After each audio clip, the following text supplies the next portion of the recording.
If there's any ladies in the audience, thanks for coming, but I'm going to address this to the men.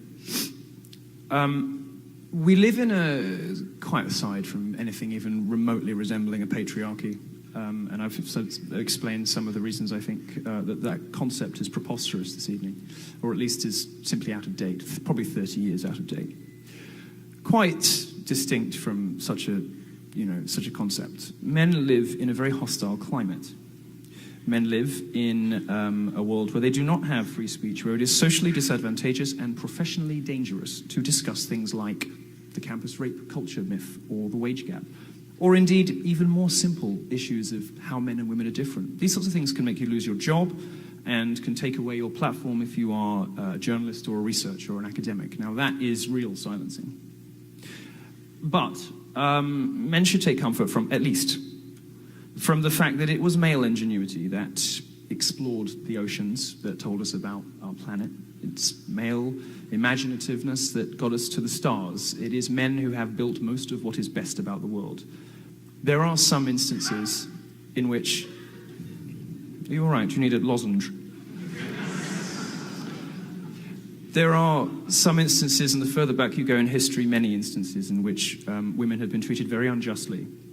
Living in America today is not one of those periods in history. Living in America today, men are routinely ridiculed, bullied, derided in the media. There are structural disadvantages to being a man today. It's my contention that the pendulum has swung a little bit too far the other way, and that there are corrections necessary. And that one of the ways in which men don't have a great time is that their free speech is severely curtailed by a brand of feminism that seems to have a stranglehold on academia, on the media, and on politics.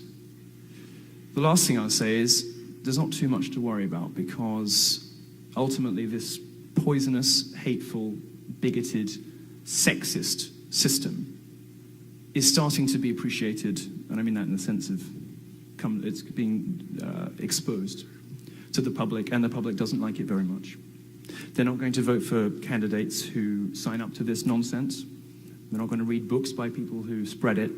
This tiny, shrill, angry, broken, full of damaged people, awful, some of the worst people in the world, who insist on controlling how the rest of us live, policing our sexuality, policing our sexual relationships with others. They are a tiny, angry minority, and they are shrinking by the day. And although, yes, the feminist contingent of them represents the greatest threat to free speech in American society today, that is coming to an end. At least it is getting better.